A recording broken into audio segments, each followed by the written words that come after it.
പേര് സനൽകുമാർ ശശിധരൻ. ഞാൻ 2019 കയറ്റം എന്നൊരു സിനിമ ഡയറക്റ്റ് ചെയ്തിരുന്നു. അപ്പോൾ ഈ കയറ്റത്തിൻ്റെ പ്രൊഡ്യൂസറും ആള് ശരിക്കും മനസ്സിലായില്ല എന്ന് തോന്നുന്നു. മനസ്സിലാക്കി തരാം. അതായത് കുറച്ചധികം വർഷങ്ങളായിട്ട് മഞ്ജു വാര്യറും ഇയാളും തമ്മിൽ പ്രേമം. ഇയാളുടെ പേര് സനൽ ശശിധരൻ. എന്തോ ഡയറക്ടറാന്നൊക്കെ പറയണ്. ഇയാളുടെ പടമൊന്നും ഞാൻ ഇതുവരെ കണ്ടിട്ടില്ല. എന്തായാലും പുള്ളിയുടെ മെയിൻ പരിപാടി എല്ലാവരായിട്ടും വള്ളി പിടിക്കലാണ്. ടോവിനൊക്കെ ആയിട്ട് കഴിഞ്ഞ കുറച്ച് വർഷങ്ങൾ മുമ്പ് വള്ളി പിടിച്ചിട്ടുണ്ടായിരുന്നു. അതിന്റെയൊക്കെ വീഡിയോസ് യൂട്യൂബിൽ കിടക്കുന്നത് നിങ്ങൾ സെർച്ച് ചെയ്ത് കഴിഞ്ഞാൽ കിട്ടും. ഇപ്പൊ പുള്ളിയുടെ വിഷയം ഇപ്പോഴല്ല, കുറച്ച് വർഷങ്ങളായിട്ട് പുള്ളിയുടെ വിഷയം എന്താണെന്ന് വെച്ച് കഴിഞ്ഞാൽ മഞ്ജു വാര്യറായിട്ട് പുള്ളി പ്രേമത്തിലാണ്. മഞ്ജു വാര്യർ അത് അംഗീകരിക്കുന്നില്ല. വൻ വിഷയോടെ ഇടയ്ക്കിടയ്ക്ക് വന്നിങ്ങനെ ഓർമ്മിപ്പിക്കുന്നല്ലാണ്ട് വേറെ ഒന്നുമില്ല. ഇതിപ്പോ 2 മാസം മുമ്പ് പുള്ളിയുടെ ചാനൽ വീണ്ടും ഓടിയിട്ടുണ്ടായിരുന്നു. ഞാൻ ഇതിന്റെ അകത്ത് വിട്ട് പച്ചത്തെറിയാൻ കമന്റ് ഇട്ടിട്ടുണ്ട്. കാര്യം അല്ലാണ്ട് എനിക്ക് വേറെ തോന്നുന്നില്ല. ഇയാളുടെ പറച്ചിൽ കണ്ടിട്ട് ഇയാൾക്കുള്ള വിഷയം എന്താണെന്നും ഇതെന്താ കാര്യം എന്നുള്ളതൊക്കെ കൃത്യമായിട്ട് ഈ വീഡിയോയിൽ പറയുന്നുണ്ട്. വീഡിയോയുടെ അവസാനത്തേക്ക് ഞാനൊരു ക്ലിപ്പ് വെക്കുന്നുണ്ട്. അതാണ് ശരിക്കും ഇയാളുടെ പ്രശ്നം. അത് കൃത്യമായിട്ട് ഞാൻ ആ സാധനം അതിൻ്റെ അത് എനിക്ക് എന്തോ ഭാഗ്യത്തിന് ഇന്നലെ എന്നൊക്കെ ഈ സാധനങ്ങളെല്ലാം കണ്ടപ്പോൾ എനിക്ക് പെട്ടെന്ന് തോന്നിയൊരു സാധനമാണത്. പൃഥ്വിരാജ് പറഞ്ഞു വെച്ചൊരു ഡയലോഗാണ്. അത് ഞാൻ കേൾപ്പിച്ചത് ഈ വീഡിയോയുടെ അവസാനത്തേക്ക് ഞാൻ ആ സാധനം വെക്കുന്നുണ്ട്. അതോടുകൂടി ഈ ഒരു പ്രശ്നം നമ്മൾ ക്ലിയർ ആക്കിയാണ്. അപ്പോൾ ഇവന് പറയാനുള്ള എന്തൊക്കെയാണ് കേൾക്കാം. ഇതിൽ മറ്റേ ഓഡിയോ ഒക്കെ വീണ്ടും വെക്കുന്നുണ്ട്. ആ ഓഡിയോയിൽ കൃത്യമായിട്ട് ആവശ്യമുള്ള ഭാഗമൊക്കെ ഞാൻ വെക്കുന്നുണ്ട്. പേര് സനൽകുമാർ ശശിധരൻ. ഞാൻ 2019 കയറ്റം എന്നൊരു സിനിമ ഡയറക്റ്റ് ചെയ്തിരുന്നു. അപ്പോൾ ഈ കയറ്റത്തിൻ്റെ പ്രൊഡ്യൂസറും കോ പ്രൊഡ്യൂസറും അതിനകത്തുള്ള പ്രധാനപ്പെട്ട ആക്ട്രസും മഞ്ജു വാര്യരായിരുന്നു. ഈ സിനിമ പൂർത്തിയായതിനു ശേഷം ആ സിനിമ പുറത്തിറങ്ങിയിട്ടില്ല. അപ്പോൾ അത് പുറത്തിറങ്ങാത്തതിൻ്റെ കാരണം അന്വേഷിച്ച് ഞാൻ ഇവരെ കാണാൻ ശ്രമിക്കുമ്പോൾ എനിക്ക് മനസ്സിലാവുന്നത് ഞങ്ങൾ തമ്മിലുള്ള കമ്മ്യൂണിക്കേഷൻ കംപ്ലീറ്റ് ബ്ലോക്ക് ആക്കിയിരിക്കുകയാണ്. ഇയാളുടെ സത്യം പറഞ്ഞാൽ എനിക്ക് മൊത്തം സിറ്റുവേഷൻ നോക്കിയിട്ട് ആ പടം ഇറങ്ങാത്തതുകൊണ്ട് ഇയാളുടെ കിളി പോയതാണെന്നാണ് എനിക്ക് തോന്നുന്നത് കേട്ടോ. ഇയാൾ എല്ലായിടത്തും ആ പടത്തിനെ കുറിച്ച് ഇങ്ങനെ പറഞ്ഞു. പടം ഇറങ്ങിയില്ല, വെളിച്ചം കണ്ടില്ല. ആദ്യമായിട്ട് ഐഫോണിൽ ഷൂട്ട് ചെയ്ത സിനിമ എന്നൊക്കെയാണ് പുള്ളി പറയണത്. അതിന് മുമ്പ് ഏലും പടം ഷൂട്ട് ചെയ്തിട്ടുണ്ടോ എന്ന് വെച്ച് കഴിഞ്ഞാൽ എനിക്കറിയില്ല. പുള്ളി പറയുന്നത് പുള്ളി ഐഫോണിലാണ് പടം മൊത്തം ഷൂട്ട് ചെയ്യുക. ഇനി ആ പടം ഇറങ്ങിയിട്ടും വലിയ കാര്യമൊന്നുമില്ല. ഇനി എങ്ങാനും താൻ യൂട്യൂബിൽ കൊണ്ടുവന്നെങ്ങാനും ഇടൂ. അതാകുമ്പോൾ 4 ആൾ തെറി വിളിക്കാനെങ്കിലും പടം കണ്ടേനെ. എന്തുകൊണ്ടാരോ പിടിച്ചു വെച്ചേക്കണത് എനിക്കറിയില്ല. അതായത് സിനിമ എന്ന് പറഞ്ഞാൽ ഒരുപാട് പേരുടെ കഷ്ടപ്പാടാണ്. അത് വേറെ കാര്യമായില്ലൊന്നും നമ്മൾ കുറ്റം പറയുന്നില്ല. എന്നാലും വെളിച്ചം പോലും കാണിക്കാൻ പറ്റുന്നതായിട്ട് കിളി പോയ ഒരാളെ ഞാൻ ആദ്യമായിട്ട് കാണാം. അത് ഇങ്ങനെ കിളി പോയത്. ഇയാൾ പടം പിടിക്കാനൊന്നല്ല. ഇത് ഇയാളുടെ അവസ്ഥ കണ്ടിട്ട് എനിക്ക് തോന്നുന്നു ഇയാൾ പടം പിടിക്കാനുള്ള ആഗ്രഹം കൊണ്ടൊന്നല്ല ഈ പറഞ്ഞ പോലെ സിനിമ എടുക്കുക ആ ഒരു ആഗ്രഹമല്ല. ഇയാൾക്ക് മഞ്ജു വാര്യറായിട്ടൊന്ന് ഇന്ററാക്ട് ചെയ്യണം, സംസാരിക്കണം, ഒന്ന് അടുത്ത് കിട്ടിയ ചിലപ്പോൾ ഇഷ്ടം പറയണം, അങ്ങനെ എന്തെങ്കിലും. അല്ലെങ്കിൽ കടുത്ത ആരാധന മൂത്ത് ഭ്രാന്തായിട്ട് അങ്ങോട്ടാണ് ഇയാൾ പടം പിടിക്കാൻ പോയെന്നാണ് എനിക്ക് തോന്നുന്നത്. ബാക്കി പറയാനുള്ള പറമ്പനി പരസ്പരം കാണാൻ അനുവദിക്കുന്നില്ല. അപ്പോൾ ഞാനൊരിക്കൽ നേരിൽ കാണാൻ ശ്രമിക്കുമ്പോൾ എനിക്ക് മനസ്സിലാവുന്നത് ഇവരുടെ തന്നെ ഒരു ബിരീഷ് ചന്ദ്രൻ എന്ന് പറയുന്ന ഒരു മാനേജറുണ്ട്. മാനേജർ എന്നാണ് അറിയപ്പെടുന്നത്. അയാളുടെ ക്ലച്ചസിലാണ് എന്നാണ് എനിക്ക് മനസ്സിലായത്. അപ്പോൾ ഇത് ഞാൻ ഫേസ്ബുക്കിൽ ഇത് പങ്കുവെച്ചതുകൊണ്ട് 2022 മെയ് മാസം 4-ാം തീയതി എന്നെ അറസ്റ്റ് ചെയ്തു. പിന്നെ അറസ്റ്റ് ചെയ്യാൻ നിന്നെ കെട്ടിപ്പിടിച്ച് ഉമ്മ വയ്ക്കണോടാ. ഞാൻ ഒരു കാര്യം പറയട്ടെ. ഇവന്റെ ഏത് വീഡിയോ എടുത്ത് നോക്കിയാലും അതിൻ്റെ അകത്ത് കോമൺ ആയിട്ട് വന്നൊരു വേർഡാണ് ക്ലച്ചസ്. അവന്റെ ക്ലച്ചും ബെല്ലും ബ്രേക്കൊക്കെ പോയി. എനിക്കൊന്നും വല്ല ക്ലച്ചിനെടുത്ത ഞാൻ ആൾക്കാർ തലക്കടിച്ചായിരിക്കുന്നുണ്ട് ആരാണ്ട്. അതോടുകൂടി കിളിയും പോയി. പുള്ളിയുടെ ഗിയർ ലിവറൊക്കെ പോയടേ. ക്ലച്ചും പിടിച്ചോട്ട് ഇറങ്ങിയേക്കാം. പിന്നെ അവന്റെ ഒരു ഫേസ്ബുക്ക് പോസ്റ്റും. എന്റെ പൊന്നളിയെ തൊട്ടതും തുമ്പിയതും തെറിച്ചതൊക്കെ ഈ അളിയെ കൊണ്ടുപോയിട്ട് ഫേസ്ബുക്കിൽ എടുത്തിടും. ഏറ്റവും കൂടുതൽ മഞ്ജു വാര്യരുടെ വിഷയം ഉണ്ടാ. അത് പറഞ്ഞു എത്തുന്നത് മറ്റു വേറെ വിഷയങ്ങളിലേക്കൊക്കെ. കോമഡി സാധനം കേൾപ്പിച്ചു തരാം. അപ്പോൾ എന്തിനാണ് അറസ്റ്റ് ചെയ്തതെന്ന് എനിക്കറിയില്ലായിരുന്നു. ഒരു എറണാകുളത്ത് നിന്നുള്ള ഒരു ഗ്രൂപ്പ് ഓഫ് ആളുകൾ എന്നെ പാറശാല വന്നിട്ട് ചേസ് ചെയ്ത് പിടിക്കുകയായിരുന്നു. എന്നെ പിടിച്ചിട്ട് എറണാകുളത്ത് കൊണ്ടുപോയി എളമക്കര പോലീസ് സ്റ്റേഷനിലാണ് കൊണ്ടുപോയത്. അപ്പോൾ എന്താ കാര്യമെന്ന് അന്വേഷിക്കുമ്പോൾ പറയുന്നത് മഞ്ജു വാര്യർ എനിക്കെതിരെ ഒരു പരാതി കൊടുത്തിട്ടുണ്ട്. ആ പരാതിയുടെ കണ്ടന്റ് എന്ന് പറയുന്നത് ഞാൻ പ്രണയം പറഞ്ഞ് ശല്യം ചെയ്തു എന്നാണ്. സത്യത്തിൽ ഞാനത് ചെയ്തിട്ടില്ല. ഞങ്ങൾ തമ്മിലൊരു റിലേഷൻഷിപ്പ് ഉണ്ടായിരുന്നു. പക്ഷേ ഞാൻ അവരെ ശല്യം ചെയ്തിട്ടില്ല. കാണാൻ ശ്രമിക്കുമ്പോൾ കാണാൻ പറ്റാത്തൊരു അവസ്ഥയായിരുന്നു ഉണ്ടായിരുന്നത്. അതായിരുന്നു സംഭവിച്ചത്. എനിക്ക് ഇതിനകത്ത് നല്ല സംശയമുണ്ട്. കാര്യം ഇവന് ഇത്രയും വർഷങ്ങളായിട്ട് ഇതുപോലെ കിടന്ന് വെടലത്തരം കാണിക്കണമെന്നുണ്ടെങ്കിൽ ശരിക്കും ആ മഞ്ജു വാര്യർ എന്ന് പറഞ്ഞ ആ ആക്ട്രസ്, ആ ലേഡി, അവരെന്തോരം അനുഭവിച്ചിട്ടുണ്ടാവും. ഇവനെന്തായാലും നമ്പർ കയ്യിലുണ്ടാവും. ഒരുമിച്ച് ഒരു സിനിമയിൽ വർക്ക് ചെയ്ത നമ്പറൊക്കെ എന്തായാലും കയ്യിലുണ്ടാവും. അല്ലെങ്കിൽ ഇവനെ കണക്ട് ചെയ്യാനുള്ള ഒരുപാട് മീഡിയ ഉണ്ടാവും. അപ്പൊ അവരെന്തോരം കിടന്ന് അനുഭവിച്ചിട്ടുണ്ടാവും ഇതിന്റെ അകത്ത്. അവർക്കൊന്നും താല്പര്യമില്ല ഇവനെ കുറിച്ച് പറയില്ല. എവിടെയെങ്കിലും ഒരു പബ്ലിക്കിൽ വന്നിട്ട് അവർ ഇവന്റെ പേരും എന്തെങ്കിലും കാര്യങ്ങളും എടുത്ത് പറയാൻ നിന്നിട്ടില്ല. കാര്യം എന്താ വെച്ച് കഴിഞ്ഞാൽ സിമ്പിൾ കോമൺ സെൻസ് ആണ്. അത് കഴിഞ്ഞിട്ട് 2 മാസത്തോളം എൻ്റെ ഫോണ് പിടിച്ചു വെച്ചു. എൻ്റെ ഇമെയിലും എൻ്റെ ബാക്കി സോഷ്യൽ മീഡിയയും എല്ലാം പോലീസുകാർ ഹാക്ക് ചെയ്തു. എനിക്ക് പുറം ലോകമായിട്ട് പോലീസുകാർ നിന്റെ ഇമെയിൽ ഐ ഡി ഹാക്ക് ചെയ്താ? എന്റെ മോനെ, ഒരു ബന്ധം ഉണ്ടായിരുന്നു. 2 മാസം കഴിഞ്ഞിട്ട് ഞാൻ ഫേസ്ബുക്കിൽ വരുമ്പോൾ ഈ മഞ്ജു വാര്യർ എന്നെ കോൺടാക്ട് ചെയ്തിട്ട് അവർ പറഞ്ഞു അവരല്ല ഈ കേസിന്റെ പിന്നിലുള്ളത്, അവർക്ക് ഇതേപ്പറ്റി അറിയില്ല, എന്നെ കാണാൻ വരും എന്നൊക്കെ പറഞ്ഞിട്ട് 2 മാസത്തോളം ഞാൻ സംസാരിച്ചു. പക്ഷേ ഇവർക്ക് പുറത്ത് ഇത് പറയാൻ ഉള്ള മടി എന്താണെന്ന് എനിക്ക് മനസ്സിലാകത്തുകൊണ്ട് ഞാൻ ആ ബന്ധം വിച്ഛേദിച്ചു. അതിനുശേഷം ഞാൻ അമേരിക്കയിലേക്ക് പോയപ്പോൾ ഇവരെന്നെ കോൺടാക്ട് ചെയ്തു. ഒരു 1.5 വർഷത്തോളം ഞങ്ങൾ സംസാരിച്ചു. അപ്പോഴാണ് എനിക്ക് മനസ്സിലാവുന്നത് ഇവരുടെ മകളുടെയും ലൈഫിന് ത്രെറ്റ് ഉള്ളത് കൊണ്ടാണ് ഇവർ ഈ കേസിന്റെ സത്യാവസ്ഥ പുറത്ത് പറയാത്തതെന്ന് മനസ്സിലാവുന്നു. ഞാനും നീയും തമ്മിൽ ബന്ധമുണ്ട് എന്ന് അറിഞ്ഞാൽ ആ നിമിഷം ഞാൻ കൊല്ലപ്പെടുമെന്നാണ് പറഞ്ഞത്. അപ്പോൾ ഇത് ഏതാണ്ട് 1.5 വർഷത്തോളം ഞാൻ ഇത് ആരോടും പറഞ്ഞില്ല.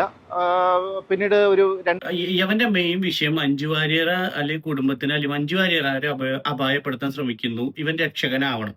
അതാണ് കുറെ തവണ അവരോട് പറയാൻ ശ്രമിച്ചു. ഫേസ്ബുക്ക് പോസ്റ്റ് ഇട്ട് ഇതിട്ടു അവര് മൈൻഡ് ആക്കള്ള. അവരെങ്ങനെ മൈൻഡ് ആക്കും? എടാ ഞാൻ യവന്റെ അടുത്താ ചോദിക്കണം. ഇവൻ ഈ വീഡിയോ ഭാഗവശാൽ കാണുകയാണെങ്കിൽ ഈ മഞ്ജു വാര്യർ എന്ന് പറഞ്ഞ ആക്ട്രസ് തന്നെ ഇഷ്ടപ്പെടാൻ വേണ്ടിയുള്ള ഒരു ക്വാളിറ്റി താൻ അടുത്ത വീഡിയോയിൽ എപ്പോഴെങ്കിലും ഒരു ഓൺലൈൻ വീഡിയോയിലോ ഒന്ന് പറയുന്ന സമയത്ത് ഒന്ന് പറയണോട്ടാ. അത് തന്നെ ഇഷ്ടപ്പെടാൻ പാകത്തിനുള്ള എന്തെങ്കിലും ഒരു ക്വാളിറ്റി താൻ പറഞ്ഞു ഒരെണ്ണം മതി. അത് നീ അടിച്ചടിച്ചൊന്ന് കുളിക്കി, എന്നിട്ട് വല്ല ഈ പരിപാടിക്ക് പോവാ. എടി ഇപ്പോഴേ നീ ബോഡി ഷേമിങ് ചെയ്യണ്ടല്ലോ, ഇപ്പോഴേ നീ അപ്പൊ അന്ന് എന്ത് ധാരണണ്ടാവും? നിനക്കൊന്ന് ചിന്തിച്ചുകൂടെ? ഒരു പ്രേമമായിട്ട് ഇറങ്ങുമ്പോഴേക്കും എടാ ആരാധന മൂത്ത് പ്രാന്തായതാണ് നിനക്ക്. അതിന് നീ പ്രേമം മിക്സ് ചെയ്തിട്ട് ഇറക്കല്ലേ? മഞ്ജു വാര്യരെ അപായപ്പെടുത്താൻ ശ്രമിക്കുന്നത് ആരോ, അതാണ് അവന്റെ വൈഷയം. 2024 ഡിസംബറിലാണ് ഞാനിത് പുറം ലോകത്തേക്ക് പറയുന്നത്. അന്ന് എൻ്റെ കയ്യിൽ ഒരു വോയിസ് ക്ലിപ്പ് ഉണ്ട്. ഞാൻ മഞ്ജു വാര്യരുമായിട്ട് സംസാരിക്കുന്നതിൻ്റെ ഒരു വോയിസ് ക്ലിപ്പ് ഉണ്ട്. ഞങ്ങൾ പക്ഷേ ആ സമയത്ത് സംസാരിച്ചുകൊണ്ടിരുന്നത് അവർ ശബ്ദം മാറ്റിയാണ് സംസാരിച്ചുകൊണ്ടിരുന്നത്. കാരണം അവർ പറഞ്ഞിരുന്നത് ഞാൻ നിന്നോട് സംസാരിക്കുന്നു എന്ന് അറിഞ്ഞു കഴിഞ്ഞാൽ കൊല്ലപ്പെടും എന്ന് പറഞ്ഞു.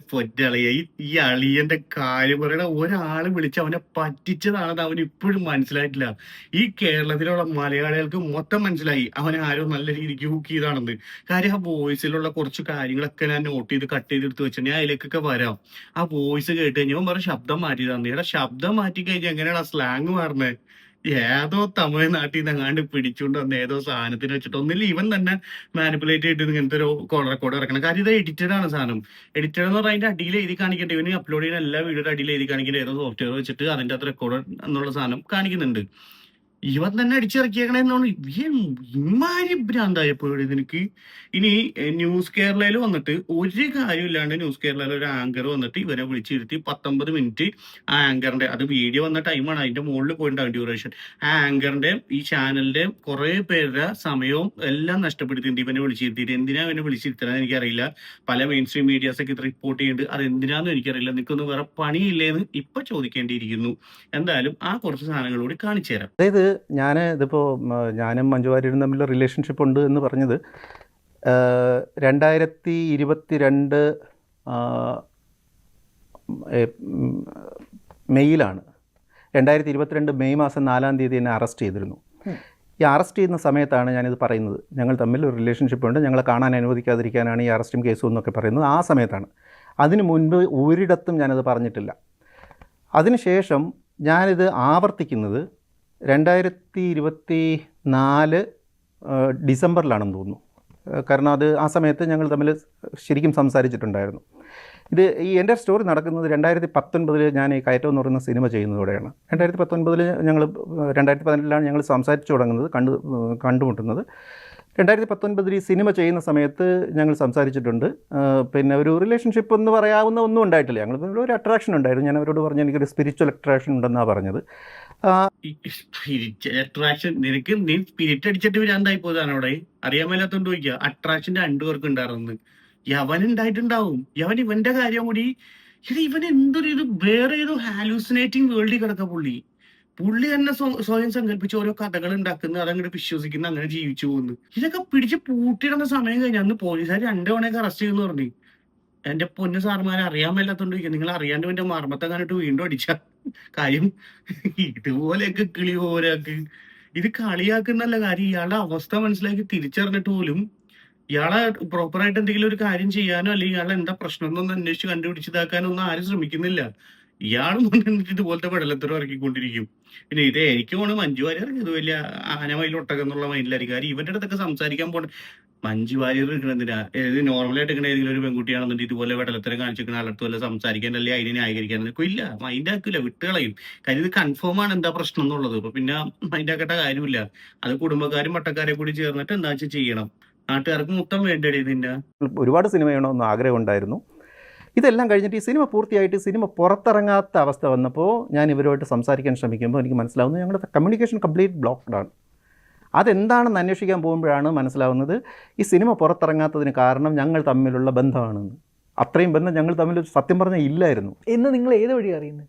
ഞാൻ ഇവരെ കാണാൻ പോകുന്നു. ഓക്കെ. ഞാൻ ആദ്യം ഫോൺ ചെയ്യാനൊക്കെ ശ്രമിച്ചു, നടന്നില്ല. അങ്ങനെ കോട്ടയത്തൊരു പ്രോഗ്രാമിന് വരുമ്പോൾ ഞാൻ അവരെ കാണാൻ പോകുന്നു. ഈ കാണാൻ പോകുമ്പോൾ ഞങ്ങൾ സംസാരിച്ചുകൊണ്ട് നിൽക്കുമ്പോൾ ബനീഷ് ചന്ദ്രൻ എന്ന് പറയുന്നിട്ട് ഇവരുടെ ഒരു മാനേജറുണ്ട്, മാനേജർ എന്നാണ് പറയുന്നത്. അയാളൊന്ന് പറയുന്നു, ചേട്ടാ നമുക്ക് പുറത്തിറങ്ങി നിന്ന് സംസാരിക്കാമെന്ന് പറയുന്നു. ഈ ഹാളിൽ നിന്ന് ഞങ്ങൾ പുറത്തിറങ്ങി നിന്നു. ഒരു വണ്ടി വന്ന് നിൽക്കുന്നു. ഇവരെ കുറേ ആളുകൾ ചേർന്ന് തള്ളിക്കയറി വണ്ടിക്കകത്ത് തള്ളിക്കയറ്റുന്നു, ഓടിച്ചു പോകുന്നു. അത് ഞാൻ മാത്രമല്ല, എൻ്റെ കൂടെ എൻ്റെ ഒരു അസിസ്റ്റൻ്റ് ഉണ്ടായിരുന്നു. അപ്പോൾ അയാൾ എന്നോട് ചോദിക്കുന്നത്, സാറേ ഇതെന്താണ്, ഇവരെ കിഡ്നാപ്പ് ചെയ്തുകൊണ്ട് പോയതാണോ എന്നാണ് ചോദിക്കുന്നത്. ആ രീതിയിലായിരുന്നു, വളരെ ഡ്രമാറ്റിക് ആയിട്ടുള്ളൊരു സംഗതി. നിനക്ക് അസിസ്റ്റന്റാ? തക്കാളിപ്പട്ടിക്കും ഫിംഗർ പ്രിന്റ് ലോക്ക് എന്ന് പറഞ്ഞ പോലെ ഇപ്പോല്ല. നിന്നെ കൂടാണ്ട് വേറെ ഉണ്ടാ ഈ സൈസ് സാധനങ്ങൾ? ഈ എന്റെ പൊന്നളിയ. എടാ, ആദ്യമേ തുടക്കത്തിലെ പറഞ്ഞു വെച്ചത് പടത്തിന്റെ കേസാണ് ഇവന് മെയിൻ. ഇവന് ഈ പടം ഇറക്കാൻ പറ്റില്ല, കയ്യിൽ നിന്ന് പോയി. അപ്പൊ തൊട്ട് പോയി, മൊത്തം ഫ്യൂസും പോയി, ആളിയന്റെ മറ്റേ ക്ലച്ച് പോയി. പിന്നെ മൊത്തം മഞ്ജു വാര്യർ ഓൾറെഡി ഉണ്ടായിരുന്നു, അതുകൊണ്ടാണ് ആ പടത്തിലേക്ക് ഇറങ്ങിയത്. ആ പാവം പിടിച്ച പുള്ളിക്കാരിനെ വെച്ചിട്ട് ഇവന് ഒന്ന് ആലോചിച്ച് നോക്കണം. ഇതിൽ തന്നെ ക്ലിയർ കട്ടായിട്ടൊരു സാധനമുണ്ട്. ഇവൻ ഇമാജിൻ ചെയ്തെടുക്കുന്ന ഒരു കഥയാണ് ഇവൻ ഇപ്പൊ ഈ പറഞ്ഞത്. പക്ഷെ നമ്മളൊന്ന് ഇരുത്തി ചിന്തിച്ചു നോക്കി, ഇത്രേ ഉള്ളൂ. ഇവരുള്ളോടത്തും ചെന്ന് ശല്യം ചെയ്തപ്പോൾ അവരുടെ മാനേജേഴ്സ് രണ്ടുപേരും ഇവരെ സേഫ് ആക്കാൻ വേണ്ടി, കാര്യം പറയാൻ പറ്റത്തില്ല, ഇവനൊക്കെ എന്തെങ്കിലും എടുത്തിട്ട് കത്തിയോ പണ്ടാറോ എടുത്ത് കുത്താനോ എന്തെങ്കിലുമൊക്കെ തിന്ന എന്ത് ചെയ്യും? അവരൊരു സേഫ്റ്റിക്ക് വേണ്ടി ആ മാനേജേഴ്സ് രണ്ടുപേരും ഇവരെ കറക്റ്റ് ആയിട്ട് കാറ് കയറ്റി കൊണ്ടുപോയി. അതിനാണ് അളിയൻ പറഞ്ഞത് തട്ടിക്കൊണ്ടുപോയി. എന്റെ പോലെ ഈ ജാതി വീടലേനെങ്ങനെ ഇത് പണ്ട് കുറെ കേട്ടിട്ടുണ്ട്. പക്ഷെ ഈ മെയിൻ സ്ട്രീം മീഡിയ ഒക്കെ വന്നിരുന്നിട്ട് ഇവന് ഇന്റർവ്യൂ എടുക്കാൻ വേണ്ടി മാത്രം ഇവ ആരടേ? മനസ്സിലാവുന്നത് ഞാൻ കരുതുന്നതിലും എന്തോ വലിയ ട്രബിൾസമായിട്ടുള്ള ഒരു ഇതിലാണ് ഇവരുള്ളത് എന്ന് എനിക്ക് മനസ്സിലാവുന്നത്. അപ്പോൾ ഞാൻ വീണ്ടും ഇവർക്ക് മെസ്സേജ് അയച്ചു. ഞാൻ ഇങ്ങനെയാണ് പറഞ്ഞത്, നിങ്ങളുടെ ലൈഫിൽ എന്തോ ഒരു പ്രശ്നമുണ്ടെന്ന് എനിക്ക് തോന്നുന്നു, നിങ്ങൾ എന്തെങ്കിലും ത്രെട്ട് ഉണ്ടോ? കാരണം എനിക്ക് നേരത്തെ തന്നെ ഈ കയറ്റം എന്ന് പറയുന്ന സിനിമ ഷൂട്ട് ചെയ്യുന്ന സമയത്ത് തന്നെ ഇവരുടെ കൂടെ ഈ ബിനീഷ് ചന്ദ്രൻ എന്ന് പറയുന്ന ആളുണ്ട്, വേറൊരു ബിനു നായർ എന്ന് പറയുന്ന ആളുണ്ട്. ഇവരെ ഇടം വലം തിരിയാൻ അനുവദിക്കാത്ത രീതിയിൽ ആണ് ഇവർ കൊണ്ടുപോകുന്നത്. അപ്പോൾ അന്ന് തന്നെ എനിക്ക് തോന്നിയിരുന്നു ഇവർ തമ്മിൽ എന്തോ ഒരു ക്ലോസ്ഡ് ആയിട്ടുള്ള ഒരു ഇതിലാണ്, അവർ കേജ്ഡ് ആയിട്ടാണ് ജീവിക്കുന്നതെന്ന് എനിക്ക് തോന്നിയിരുന്നു. പിന്നീട് ഈ കോട്ടയത്ത് പോയ സംഭവം കൂടി ആയപ്പോൾ എനിക്ക് മനസ്സിലായി ഇവർ ടോട്ടലി കൺട്രോൾഡ് ആണെന്ന്. ഈ വിഷയം കൂടിയായപ്പോൾ ഈ അന്വേഷണ സംഘത്തിന് ഇവരുടെ മൊഴിയെടുത്തതിൻ്റെ അന്ന് ഡിസ്മാൻഡിൽ ചെയ്തപ്പോൾ എനിക്ക് വളരെയധികം പേടി തോന്നി. ഇവർ ജീവിച്ചിരിക്കുമെന്ന് തന്നെ എനിക്ക് പേടി തോന്നി. അപ്പോൾ ഞാൻ ഇവർക്ക് മെസ്സേജ് അയച്ചു, മെയിലും അയച്ചു. ഒരു തരത്തിലും മറുപടിയില്ല. അപ്പോൾ ഞാൻ പറഞ്ഞു, ഞാനിത് എനിക്കറിയാവുന്നുള്ള കാര്യം ഞാൻ ഫേസ്ബുക്കിൽ എഴുതാൻ പോവുകയാണ്, നിങ്ങൾക്ക് അതിലെന്തെങ്കിലും പ്രശ്നമുണ്ടെങ്കിൽ എനിക്കിതിന് മറുപടി തരണം. ഒരു മറുപടി ഉണ്ടായില്ല. അങ്ങനെയാണ് 2022 ഏപ്രിൽ 26 ഞാൻ ഫേസ്ബുക്കിൽ ഇത് എഴുതുന്നത്. അതായത് എനിക്ക് സ്ത്രീ അറിയാം, ഇവർ മറ്റാരുടെ ക്ലച്ചസിലാണെന്ന് എനിക്ക് തോന്നുന്നുണ്ട്, അവരുടെ ലൈഫിന് ത്രെട്ട് ഉണ്ടെന്ന് എനിക്ക് ഭീതിയുണ്ട്, ഞാൻ കോണ്ടാക്ട് ചെയ്യാൻ ശ്രമിച്ചിട്ട് നടക്കുന്നില്ല എന്ന് പറഞ്ഞു. എടാ, നിന്നെ കോണ്ടാക്ട് ചെയ്യാൻ അവർക്കോ അല്ലെങ്കിൽ അവരുടെ കൂടെ ഉള്ളവർക്കോ താല്പര്യം ഇല്ലാത്തതുകൊണ്ടല്ലടാ പൊട്ടാ, എല്ലാരും ബ്ലോക്ക് ചെയ്തതാണ്. ഇതുപോലും മനസ്സിലാക്കാൻ പറ്റാത്തൊരു മനുഷ്യനൊന്ന് ആലോചിച്ച് നോക്കണേ. കോമഡി പീസ്, അന്യായ കോമഡി പീസ് ഇത്. അയ്യേ, അവൻ തന്നെ വേണം അവരെ കോണ്ടാക്ട്, മെയിൽ അയക്കുന്ന, മെസ്സേജ് അയക്കുന്ന, ഒന്നിനും അവർ റെസ്പോണ്ട് ചെയ്യുന്നില്ലാന്ന്. അവരെന്തിനും ഇവര് റെസ്പോണ്ട് ചെയ്യണം? ഒരു ആവശ്യമില്ല. ഇവൻ തന്നെ പറയണ വേറൊരു കാര്യമുണ്ട്, അതിലേക്കൊക്കെ വരുന്നുണ്ടാവുള്ളൂ. അതായത് അവര് കേസ് കൊടുത്ത്, പക്ഷെ അത് അവരല്ല കേസ് കൊടുത്തത്, വേറെ ആരാണ് കേസ് കൊടുത്തത്? മഞ്ജു വാര്യർ തന്നെ ഇവന്റെ ശല്യം സഹിക്കോ ചെയ്യാന്ന് കേസ് കൊടുത്ത്, എന്നിട്ട് പോലീസുകാർക്ക് തന്നെ ഭ്രാന്തായി പോയി ഇവനെ കൊണ്ട്. ആ ചോദ്യം ചെയ്യല് അതിനെ വിളിച്ചിട്ട് അതിന്റെ കാര്യങ്ങളൊക്കെ പറയുന്നുണ്ട്. പോലീസുകാർക്ക് തന്നെ ഭ്രാന്തായി പോയി. എടാ, ആ ആങ്കറെ സമ്മതിക്കണം. ഇത്ര നേരം ഇവന്റെ വെടലത്തരം കേട്ടിരുന്നല്ലോ എന്നാലിക്കുമ്പോ. കാര്യം ഇവന് ഒരു തരത്തിൽ ഇവൻ സമ്മതിക്കില്ല ഇന്നതാണെന്ന്. ഇവനെ പറഞ്ഞു മനസ്സിലാക്കാൻ പറ്റത്തില്ല. ഇത് ഇങ്ങനത്തെ പ്രശ്നമുള്ളവർക്കുള്ള ഒരു കുഴപ്പമില്ല, ഇവരെ പറഞ്ഞു മനസ്സിലാക്കാൻ പറ്റത്തില്ല. ഇവര് ഓവറായിട്ട് ബൈ സെക്കൻഡ് ഓരോ കഥകൾ, എനിക്കറിയാം ഇങ്ങനത്തെ ഒരു ലേഡി, ഞാൻ പറഞ്ഞുതരാം. ഇവര് ഓരോ സെക്കൻഡ് ബൈ സെക്കൻഡ് ഇങ്ങനെ കഥകൾ ആലോചിച്ച് ഉണ്ടാക്കി ഇവരെ തലയിൽ ഒരു സാധനം ഉണ്ട്. അവര് അതാണ് സത്യം എന്ന് വിചാരിച്ച് ഇങ്ങനെ പുറത്ത് പറഞ്ഞുകൊണ്ടേയിരിക്കും. ചിലപ്പോ ആദ്യമായിട്ടൊക്കെ കേൾക്കണവര് പോലും തെറ്റിദ്ധരിച്ചു പോകും, ഇതാണല്ലേ സത്യം എന്നുള്ള രീതിയിൽ. എനിക്കറിയാവുന്ന ഒരു പുള്ളിക്കാരി ഉണ്ട്. പേഴ്സണലി വളരെ നന്നായിട്ട് അറിയാവുന്ന അനുഭവം ഉള്ളതാണ്. ഇവരെ പരിപാടി എന്ന് വെച്ചാൽ ഇവർക്ക് കാണുന്നവരുടെ അടുത്തൊക്കെ പ്രേമമാണ്. ഒരു പ്രേമം എന്ന് പറഞ്ഞാൽ ഇവര് തന്നെ ഉണ്ടാക്കി വെച്ച ഒരു കഥയുണ്ട്. കുറെ പേര് ഇവര് ചതിച്ചു, ഇവര് കല്യാണം കഴിച്ച് ചതിച്ച്, ക്രൂരമർദ്ദനം, മറ്റേത് മറിച്ചത്, പ്രശ്നങ്ങളിലൊക്കെ പറഞ്ഞിട്ട് ഒരു സാധനം. ഈ ഒരു കഥ ഓരോരുത്തരുടെ അടുത്തും പറഞ്ഞ് സിമ്പതി ക്രിയേറ്റ് ചെയ്യും.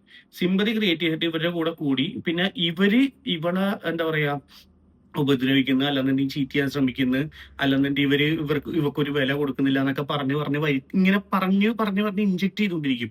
ഇത് കേൾക്കണവരെന്ത് ചെയ്യും, അവർക്കൊരു ഇഷ്ടം തോന്നുന്നവരാണെന്നുണ്ടെങ്കിൽ അവർ ഓട്ടോമാറ്റിക്കലി ആത്മാർത്ഥത കുറച്ചുകൂടി കൂടുതൽ ഇട്ടിട്ട് വീണ്ടും എഫോർട്ട് ഇട്ട് ആളുടെ കൂടെ നിൽക്കാൻ വേണ്ടി നോക്കും. ആളുടെ ഒരു മെയിൻ ആയുധം എന്ന് പറഞ്ഞാൽ ആളുടെ ലുക്കും കാര്യങ്ങളൊക്കെയാണ്. അത് വെച്ചിട്ടാണ് ഈ എന്താ പറയാ എന്തോ മൂത്ത അസുഖമാണ് വേറെ എവിടെയുള്ള. അപ്പൊ ഈ ഒരു പരിപാടിയാണ് പുള്ളിക്കാരുടെ മെയിൻ പരിപാടി, ഇങ്ങനെ പറ്റിക്കൽ. പതുക്കെ പതുക്കെ കുറച്ച് അങ്ങോട്ട് അവസാനത്തേക്ക് എത്തുമ്പോഴേക്കും ഓവറായിട്ട് ആള് ചെറിയ ചെറിയ പ്രശ്നങ്ങൾ ഇങ്ങനെ ഉണ്ടാക്കി മൂപ്പിച്ച് വലിയൊരു പ്രശ്നത്തിലേക്ക് എത്തിച്ച് ആൾ അവിടെ നിന്ന് എസ്കേപ്പ് പോണ പോക്കിൽ കുറച്ചെന്തെങ്കിലും അടിച്ചുകൊണ്ടേ പോവുള്ളൂ. അങ്ങനെ പോയിട്ട് പിന്നെ കുറച്ച് കളയുമ്പോൾ അടുത്ത ആളുടെ അടുത്ത് ഒരു 1-2 മാസം ഗ്യാപ്പ് ഇട്ടിട്ട് അടുത്ത ആളുടെ അടുത്ത് പറയുന്നത് എനിക്കിങ്ങനെ ടോക്സിക് റിലേഷൻ ആയിരുന്നു, മറ്റേതാണ് മറിച്ചാണെന്നൊക്കെ ഈ കഥയും പറഞ്ഞിട്ടാണ് ഇതാക്കുന്നത്. പക്ഷെ ആക്ച്വലി ഈ പറഞ്ഞ ആളാണ് ഇതെല്ലാം ചെയ്തുകൊണ്ടിരിക്കുന്നത്. മറ്റുള്ളവരുടെ തലയിലേക്ക് ഇങ്ങനെ അടിച്ചേപ്പിച്ച് ഇങ്ങനെ ചിത്രീകരിച്ചിട്ട് ആൾ ഇവിടുന്ന് സ്കൂട്ടാവും. ഇത് തന്നെ പരിപാടി. ഇപ്പൊ തന്നെ ഒരുപാടായി നമ്പറെ. ഒരു കൊച്ചുണ്ട്. ആ കൊച്ചിന്റെ ഒക്കെ ജീവിതം ആലോചിക്കുമ്പോ എനിക്ക് ഇപ്പോഴും സത്യം പറഞ്ഞു കഴിഞ്ഞാൽ എന്തെങ്കിലും ചെയ്യാൻ പറ്റുന്ന കൊച്ചിന്റെ ഒറിജിനൽ തന്ത ആരാണെങ്കിൽ അയാളെ കണ്ടുപിടിച്ച് കാര്യങ്ങളും പറഞ്ഞ ആ കൊച്ചിനെ അങ്ങോട്ട് ഏൽപ്പിക്കാനാ തോന്നുന്നത്. കാര്യം അതിന്റെ ജീവിതവും ഭാവി നശിപ്പിച്ചുകൊണ്ടിരിക്കുക വെറുതെ. ഇതുപോലത്തെ ഒക്കെ ഒക്കെ ജീവിച്ചു കഴിഞ്ഞാൽ മക്കളുടെ അവസ്ഥ. അത് ഞാൻ എപ്പോഴും മക്കളുടെ കാര്യത്തിൽ ഭയങ്കര കൺസേൺഡ് ആണ്. അതാണ് ഈ പറഞ്ഞ പോലെ ഓരോ മണ്ടത്തരങ്ങളൊക്കെ നമ്മൾ എടുത്ത് വീഡിയോ ഒക്കെ ചെയ്തതും പണ്ടും ഇൻസ്റ്റയിലും കാര്യങ്ങളൊക്കെ ആയിട്ട്. ഒന്നും നടന്നിട്ടില്ല. 2022 മെയ് 4-ാം തീയതി ഞാൻ രാഷ്ട്രപതിക്കും ചീഫ് ജസ്റ്റിസിനും ഒരു കത്തെഴുതി. ഇത് മാത്രമല്ല, അന്ന് പോലീസിൻ്റെ അന്വേഷണം പലയിടത്തും ഡിസ്മാൻഡിൽ ചെയ്ത പല കാര്യങ്ങൾ ഉൾപ്പെടെയുള്ള എൻ്റെ ഫ്രണ്ട് കൊല്ലപ്പെട്ട പ്രദീപിൻ്റെ കാര്യം ഉൾപ്പെടെയുള്ള പല കാര്യങ്ങളും സൂചിപ്പിച്ചുകൊണ്ട് ഞാനൊരു കത്തെഴുതി. കേരളത്തിൻ്റെ ലോ ആൻഡ് ഓർഡർ എന്തോ പ്രശ്നത്തിലാണ് എന്ന് എനിക്ക് തോന്നുന്നുണ്ട്, അതിനകത്ത് ഇടപെടണമെന്ന് പറഞ്ഞിട്ട്. എന്റെ പോലെ ഒന്ന് ആലോചിച്ച് നോക്കിയടാ, ഏത് ലെവല് മനുഷ്യനാന്നത്. എടാ രാഷ്ട്രപതിക്കൊക്കെ കത്തയച്ചടാ. ഇനി അവിടെ നിന്ന് ഇനി അടുത്തവൻ എന്തായാലും ഡൊണാൾഡ് ട്രംപിനെ മെസ്സേജ് അയക്കും ഉറപ്പാണ്. നമ്പർ എങ്ങനെയല്ലേ കണ്ടുപിടിച്ചിട്ട് അയാൾ ഇട്ടൊന്ന് വെട്ടിച്ച് കൊല്ലണ്ട ഒരുവന. രാഷ്ട്രപതി ഭവനിലേക്കൊക്കെ ഒരു മെയിൽ വരെയാണ് കേരളത്തിൽ നിന്ന്. പ്രിയപ്പെട്ട രാഷ്ട്രപതി, ഞാനും മഞ്ജു വാര്യറുമായിട്ട് അഗാധമായ പ്രണയത്തിലാണ്. ഞങ്ങളെ തമ്മിൽ പിരിപ്പിക്കാൻ പലരും ശ്രമിക്കുന്നുണ്ട്. അവരെ ജീവന അപകടത്തിലാണ്, നിങ്ങളൊന്ന് രക്ഷിക്കണം എന്ന് പറഞ്ഞ എന്ത് പറയുന്ന ആലോചിച്ച് നോക്ക്. എനിക്ക് ഉറപ്പാണ് രാഷ്ട്രപതി ഭവനിൽ ഉൾപ്പെടെ ഇവനെ ബ്ലോക്ക് ചെയ്തിട്ടുണ്ട്. അത്ര ശല്യമാണ്. ഇത് പൊതുശല്യമായിട്ട് പ്രഖ്യാപിക്കേണ്ട ഐറ്റമാണ് ഇതിനാ. പറ. എളമക്കര പോലീസ് സ്റ്റേഷനിൽ കൊണ്ടുപോയി രാത്രി ഒരു 10:30 ആയപ്പോഴാണ് എളമക്കര എത്തുന്നത്. അന്ന് എറണാകുളത്തുള്ള എല്ലാ ഉന്നതരായ പോലീസ് ഉദ്യോഗസ്ഥരും അവിടെ ഉണ്ട്. അവർക്ക് വേണ്ടത് ഒരേ ഒരു കാര്യമാണ്, എന്തിനാണ് ഞാൻ മഞ്ജു വാര്യരെ കാണാൻ ശ്രമിക്കുന്നത്. ഞാൻ പറഞ്ഞു, ഇതാണ്, ഞാൻ ഇവരും ചേർന്നൊരു സിനിമ ചെയ്തിട്ടുണ്ട്, ഞങ്ങൾ പരസ്പരം സംസാരിച്ചിട്ടുണ്ട്, അതിനുശേഷം ഞങ്ങളുടെ കമ്മ്യൂണിക്കേഷൻ ബ്ലോക്കായി, ഇവരുടെ ലൈഫിന് ത്രെട്ട് ഉണ്ടെന്ന് എനിക്കൊരു ഭീതിയുണ്ട്, ഞാനത് ഫേസ്ബുക്കിൽ എഴുതിയിട്ടുണ്ട്, ഇതേപ്പറ്റി ഞാനൊരു കംപ്ലയിൻറ്റ് എടുത്ത് കൊടുത്തിട്ടുണ്ട്. ഇവർക്കിതൊന്നും നോക്കാനുള്ള താല്പര്യമില്ല. അവർ പറയുന്നത്, നിങ്ങൾ ഇനി സ്ത്രീയെപ്പറ്റി സംസാരിക്കുകയോ അവരെ കാണാൻ ശ്രമിക്കുകയോ ചെയ്യരുത്, ചെയ്തു കഴിഞ്ഞാൽ തട്ടിക്കളയും. പച്ചയ്ക്ക് പറയുകയാണ്. അപ്പോൾ ഞാനിങ്ങനെ നോക്കുമ്പോൾ CCTV ഉണ്ടോ എന്ന് നോക്കുമ്പോൾ CCTV ഒന്നുമില്ല, അത് സിനിമയിലാണെന്ന്. അത് ഒരു ടെറർഫുൾ ആയിട്ടുള്ള ഒരു അറ്റ്മോസ്ഫിയറിൽ എന്നെ അല്ല, എളമക്കര പോലീസ്. അന്നത്തെ Ernakulam city police commissioner VU കുര്യാക്കോസൊക്കെ ഉണ്ട്. അദ്ദേഹമാണ് എന്നോട് പറയുന്നത്, ഇനിയും മേലാൽ ഇത് ഇവരെ പറ്റി ചിന്തിക്കുക പോലും ചെയ്ത് കഴിഞ്ഞാൽ തീർത്തുകളയെന്ന് പറയുന്നത്. ഒരു പോലീസ് ഒരു പോലീസ് CI അയാളുടെ സർവീസ് റിവോൾവർ എടുത്ത് കാണിച്ചിട്ട് പറയുന്നു, ഇത് വെറുതെ അല്ല, വേണമെങ്കിൽ ഉപയോഗിക്കാനാണെന്ന്. എറണാകുളം ജില്ലയിലെ മൊത്തം പോലീസുകാർ ഇവന് വേണ്ടി തപ്പി അടക്കരുത്, ഇവനെ പിടിച്ചുകൊണ്ട് പോയി എന്നൊക്കെയാണ് പറയുന്ന കളിയെ. അയ്യോ, തോക്ക് പൊട്ടിക്കാൻ വെച്ചാണ് ഇവിടെ തൂക്കിട്ട് കിടക്കണല്ലാന്നൊക്കെ. ഈയിടെ ഏതോ സിനിമയിലെ ഏതോ സ്ക്രിപ്റ്റ് ഒക്കെ കണ്ടത് വെച്ചിട്ട് അത് വെച്ചിരുന്ന് അടിച്ചുകൊണ്ടിരിക്കുകയാണ്. ഇത് കേൾക്കണ ഏതൊരു മനുഷ്യരും എനിക്ക് തോന്നുന്നു പോലീസുകാരൊക്കെ തലയെ കൈ വെച്ചിട്ടുണ്ടാവും. പോലീസുകാർ മഞ്ജു വാര്യരുടെ കാലം പിടിച്ചിട്ടുണ്ടാവും ഈ കേസ് ഒന്ന് പിൻവലിച്ച് ഇവനൊന്ന് എങ്ങനെയും പുറത്തിറക്കി വിട്ടുകളയാൻ വേണ്ടി. കാര്യം അതുപോലത്തെ ടെറർ ആയിട്ടല്ലേ ഇത്. ഒരു 10 മിനിറ്റ് ഇരുന്ന് ആരെങ്കിലും എൻ്റെ ഒപ്പം സംസാരിച്ച് കഴിഞ്ഞാൽ ഇരിക്കുന്നവർ കൂടി പിന്നാണ്ടായി പോകും. എനിക്കിത് ഞാൻ കട്ട് ചെയ്ത് ഈ വീഡിയോ എടുക്കാൻ വേണ്ടി കട്ട് ചെയ്തെടുക്കുന്ന സമയത്തുണ്ടല്ലോ, കേൾക്കണ എനിക്ക് തന്നെ ചെയ്ത നേരത്തി ഭണ്ടാരം എവിടെയെന്ന് എത്തിച്ചു. ഇതെന്ത് മനുഷ്യരാണോ ഇത്? ഇയാള് മനുഷ്യൻ തന്നെയാണ് ഇയാള്. മാരക പോലീസുകാര് തോക്കൊക്കെ ചൂണ്ടിന്ന് എത്ര ഉപദ്രവമായിട്ടുണ്ടാവും അപ്പൊ ആ പുള്ളിക്കാരിക്ക്. ഇത്രയും ഇങ്ങനെയൊക്കെ ഇടപെടണമെന്നുണ്ടെങ്കിൽ എടാ ഒരു പോലീസ് സ്റ്റേഷനിലേക്ക് ഇവനെ വിളിച്ച് വരുത്തി ഒന്ന് ഭീഷണിപ്പെടുത്തി 2 ചൂടാവണമെന്നുണ്ടെങ്കിൽ തന്നെ അത്രയും ചിന്തിച്ചാൽ മതി. ഇവൻ പറയണ അത്ര രീതിയിലൊന്നും ഇവൻ എക്സാജറേറ്റ് ചെയ്ത് നോക്കണ അത്ര നമ്മൾ ചിന്തിക്കേണ്ട. എന്നാലും ഒരു പോലീസ് സ്റ്റേഷനിൽ വിളിച്ചിട്ട് ഒച്ചപ്പാടും പേടും ഉണ്ടാക്കണമെങ്കിൽ തന്നെ ഇവന് എത്രത്തോളം ശല്യ ലേഡിക്ക് ഉണ്ടാക്കിയൊക്കെ ഉണ്ടാവും ഇപ്പോഴും. ഇത് ഞാൻ അഗെയിൻ പറയണേ, ഇതിനൊരു പൊതുശല്യമായിട്ട് പ്രഖ്യാപിക്കണം. അവർ നീ മഞ്ജു കോണ്ടാക്ട് ചെയ്തു? Yes, okay. അവർ ഭയങ്കരമായിട്ട് കരയാണ്. അപ്പം ഞാൻ പറയുന്നു, നിങ്ങൾ എന്തിനാണ് ഈ ഇങ്ങനെ ചെയ്യുന്നത്? ഒന്നുകിലത് നിങ്ങൾ ഇതിനകത്ത് അറിയില്ലെങ്കിൽ നിങ്ങൾ പുറത്ത് പറയൂ, പബ്ലിക്കിനോട് പറയൂ. അവർ അതൊന്നും പറയാൻ താല്പര്യമില്ല, അവർ അതിനുള്ള ഇതില്ല. അവർ പറയുന്നു നിൻ്റെ ലൈഫിൽ ഇനി വേറെ ആൾ വേണ്ട എന്നൊക്കെ പറഞ്ഞിട്ട് വളരെ റൊമാൻറ്റിക്കായിട്ട്. ഞാൻ പറഞ്ഞു എനിക്ക് ഈ നാടകത്തിൽ താല്പര്യമില്ല. ഞാനൊരു 2-3 മാസം ഞങ്ങൾ അങ്ങനെ സംസാരിച്ചു എന്ന് തോന്നുന്നു. ഞാൻ ആ റിലേഷൻഷിപ്പ് കട്ട് ചെയ്തു, ആ സംസാരമേ കട്ട് ചെയ്തു. കാരണം എനിക്ക് ഭയങ്കരമായിട്ട് ഇറിറ്റേറ്റിംഗ് ആയിട്ട് തോന്നി. ഇവരിങ്ങനെ വിളിക്കുന്നു, കരയുന്നു, വളരെ എടാ ഇവന് ഒരു ലേഡി ഒരു തമിഴ്നാട്ടിൽ നിന്ന് എങ്ങാണ്ടുള്ള അന്നില് തമിഴ്നാട്ടിൽ നിന്ന് ആരാണ്ട് വിളിച്ച് പറ്റിച്ചത്, അല്ലെന്നെ അവിടെ ഏതോ ജോലിക്ക് വന്ന ഏതോ തമിഴത്തിയുടെ അതിൽ ഇവന്റെ നമ്പർ ഇട്ടിപ്പ് വിളിച്ച് പറ്റിച്ചത്. യവ അതും വെച്ചിട്ട് സങ്കല്പിച്ചാൽ കൂട്ടിയവൻ പറയണേട്ടാ തോന്നും മഞ്ജു വാര്യർക്ക് ഇവനോട് കടുത്ത പ്രേമമായിട്ട് പുള്ളിക്കാരി ഇവന്റെ പുറകെ നടക്കുക. ഇപ്പൊ യവന് വേണ്ടെന്ന് പറഞ്ഞ് കട്ട് ചെയ്ത് പോയി. ശല്യം, irritating. What is this? Oh come on. അയ്യോ ആഞ്ജനേയ സ്വാമി, എന്ത് മനുഷ്യനാണോ താൻ? ഇയാളെ ശരിക്കും പറയാൻ പറ്റിയ അലിയങ്ങനാറിന്റെ കോമഡിയിൽ തോണി കയറ്റി നാട് എടുത്ത പോലെ ഇയാളെ ഒരിക്കലും തിരിച്ചു വരാത്ത രീതിയിൽ ഏതെങ്കിലും നാട്ടിലേക്ക് വിടണം. ഇതിൻ്റെ വോയിസ് ഞാൻ പറയുന്നില്ല, അതിനകത്ത് നിങ്ങൾക്ക് സ്പെസിഫിക് പോർഷൻസ് നിങ്ങൾ ശ്രദ്ധിച്ച് കേട്ടാൽ അത് മഞ്ജുവിൻ്റെതാണെന്ന് മനസ്സിലാവും. ഓഡിയോ 10 തവണ കൂടുതൽ കേട്ടതാണ് അതിന്റെ സ്റ്റോറി ചെയ്യാൻ വേണ്ടിയിട്ട്. ഞാൻ ആ കേട്ടതിൽ ഒരു ശബ്ദം പോലും ഞാൻ നിങ്ങൾക്ക് സിനിമകൾ കാണുകയും എത്രയോ സിനിമ കാണുന്നതല്ല, ഇവരുടെ ഒന്നാമത്തെ കാര്യം മഞ്ജു വാര്യർ എത്രയോ സിനിമയും ലൈവ് പ്രോഗ്രാമും ടെലിവിഷൻ ഷോസും ഒക്കെ കാണുന്ന മലയാളി പ്രേക്ഷകർ പൊട്ടന്മാരല്ലോ.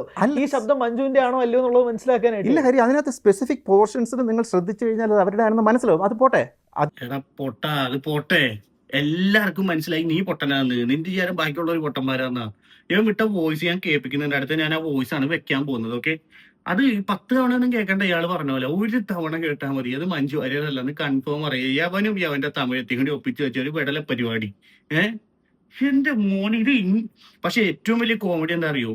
എനിക്ക് മനസ്സിലായ ഒരു കേസാ. ഇവനെ ആരും ഇതുപോലെ ഫോൺ ചെയ്ത് നല്ല രീതിയിൽ പറ്റിച്ചുകൊണ്ടിരിക്കുക. ഓക്കെ, ഈ പറ്റിച്ച് സംഗതി കയ്യിൽ നിന്ന് പോയെന്ന് പറഞ്ഞിട്ട് മനസ്സിലായപ്പോഴേക്ക് ആ ലേഡി തന്നെ, ഓപ്പോസിറ്റ് നിൽക്കുന്ന പറ്റിച്ച ലേഡി തന്നെ ഇതിന് ഊരി പോരാൻ നോക്കുന്നുണ്ട്. കൃത്യമായിട്ട് ആ ഓഡിയോയിലതുണ്ട്. അതുപോലെ ഈ വെടലക്ക് മനസ്സിലായിട്ടില്ല. കേൾപ്പിച്ചുതരാം, ഓഡിയോയിലേക്ക് കിടക്കാം നമുക്കിനി.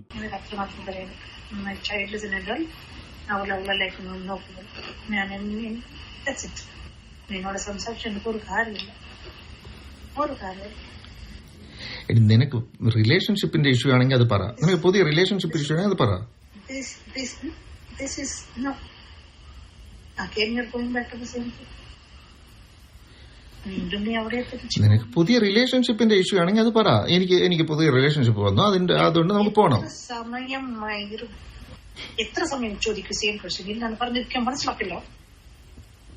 ഇത്ര ദിവസം എന്നെ 2 വർഷമായിട്ട് ഇത് ചെയ്തിട്ട് ഒരേ ക്വസ്റ്റ്യൻ എത്ര സമയം ചോദിക്കും?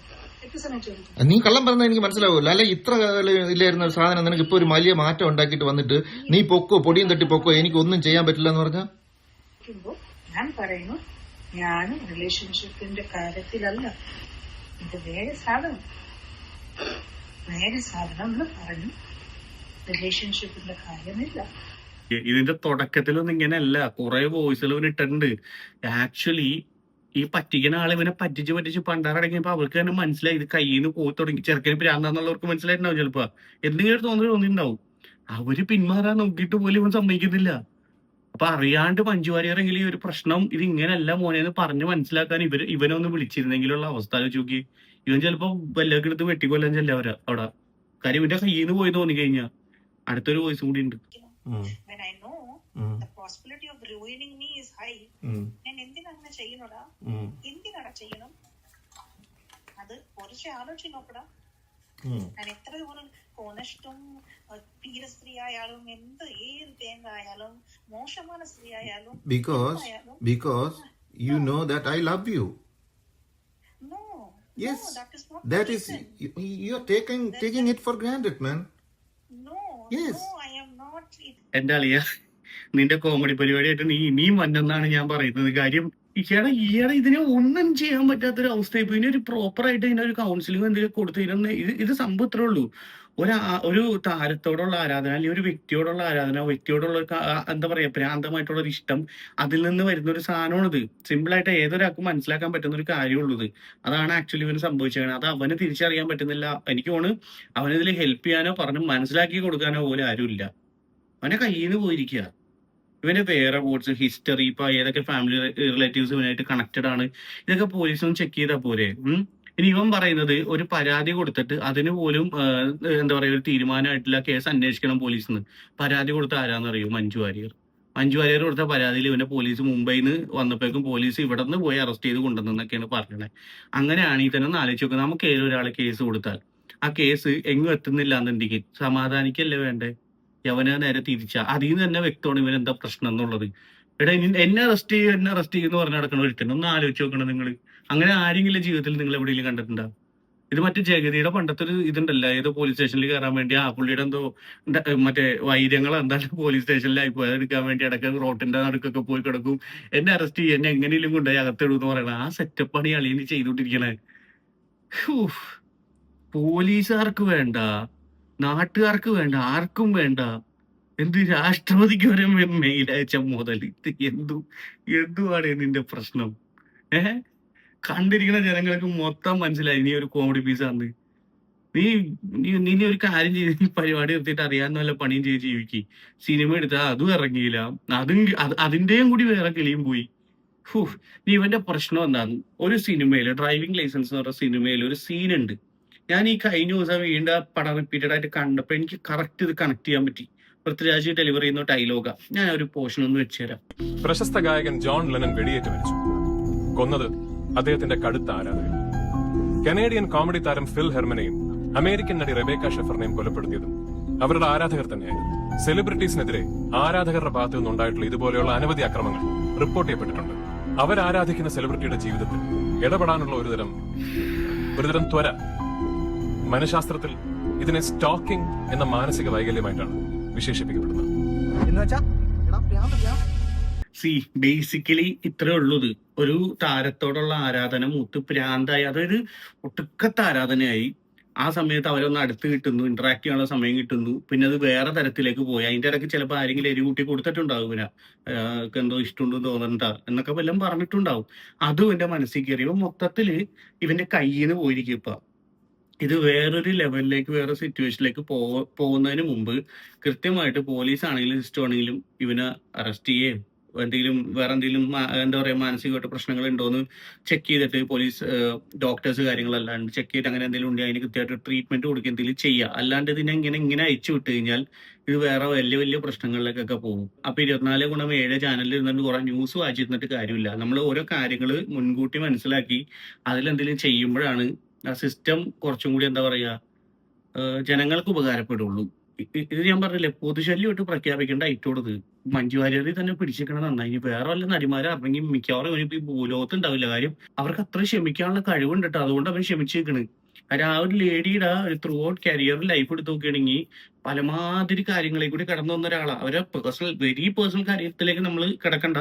എന്നാലും ഒരു സർഫസ് ലെവലിൽ നമുക്ക് എല്ലാവർക്കും അറിയാവുന്ന ഒരുപാട് പ്രശ്നങ്ങളുണ്ട്. അതൊക്കെ വെച്ച് നോക്കുമ്പോൾ ഈ മരണത്തിനെ കൂടി എങ്ങനെ അവർ സഹിക്കും? സമ്മതിക്കണം. എത്രയും പെട്ടെന്ന് ഗവൺമെന്റ് ഒരു തീരുമാനം എടുക്കണം. ഇതിനെ എങ്ങോട്ടെങ്കിലും നാട് കടത്തുന്നു പ്ലീസ്.